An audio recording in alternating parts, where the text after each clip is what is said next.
Saudara-saudari yang terkasih, selamat pagi.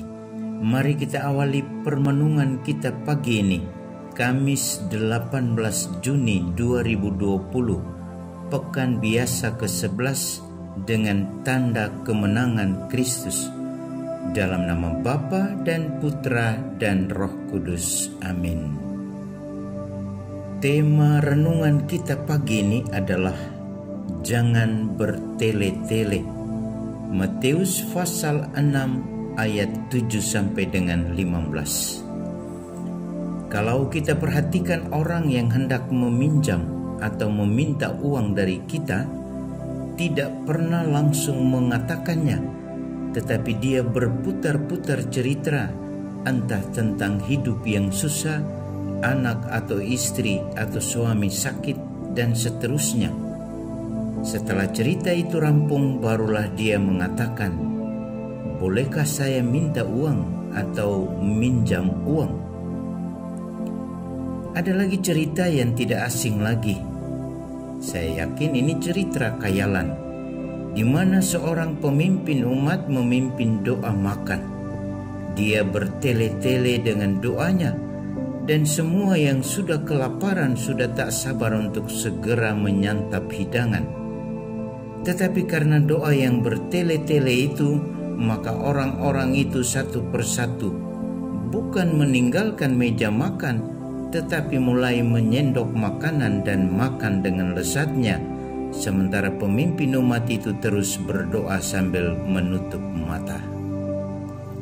Saudara, banyak di antara kita berpikir bahwa semakin panjang kita berdoa, doa kita didengar oleh Tuhan dan dipuji manusia, bahwa kita pandai berdoa. Padahal kalimat pengulangan selalu saja diucapkan. Atau dalam kata sambutan, semakin lama kita berbicara, semakin pandai dan pintarlah kita. Sebuah cara pandang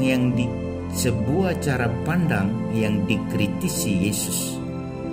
Kata Yesus, bila kalian berdoa, janganlah bertele-tele seperti kebiasaan orang yang tidak mengenal Allah. Matius pasal 6 ayat 7.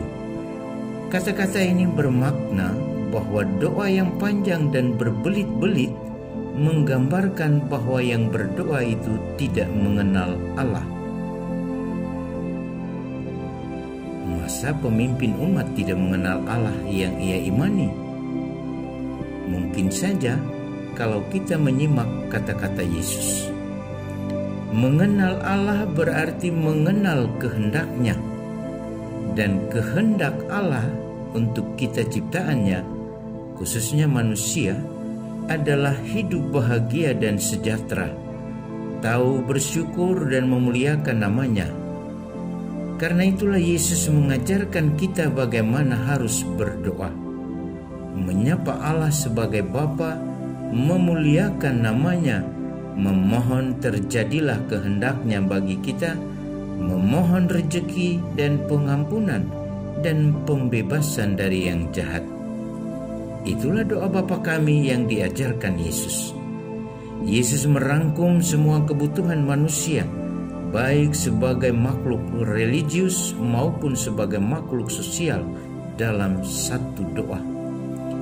Tentu kita menyesuaikannya sesuai dengan kebutuhan kita saat kita berdoa.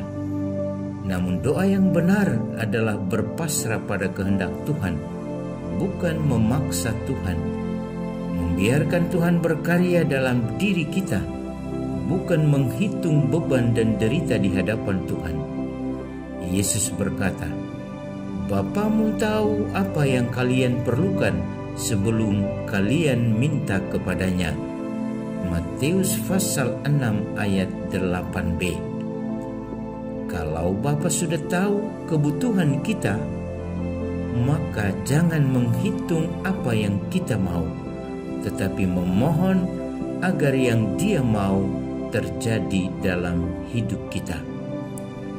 Kita bercermin pada Sang Sabda yang mengatakan, bila kalian berdoa, janganlah bertele-tele.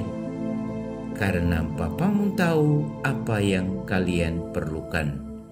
Matius pasal 6 ayat 7-8. Berdoa bukan untuk memenuhi kebutuhan yang hilang, tetapi memahami kehendak Allah atas diri kita. Salam Cornovum, hati baru. Dia yang mengajarkan doa yang baik untuk kita, senantiasa memberkati kita semua, dalam nama Bapa dan Putra dan Roh Kudus. Amin.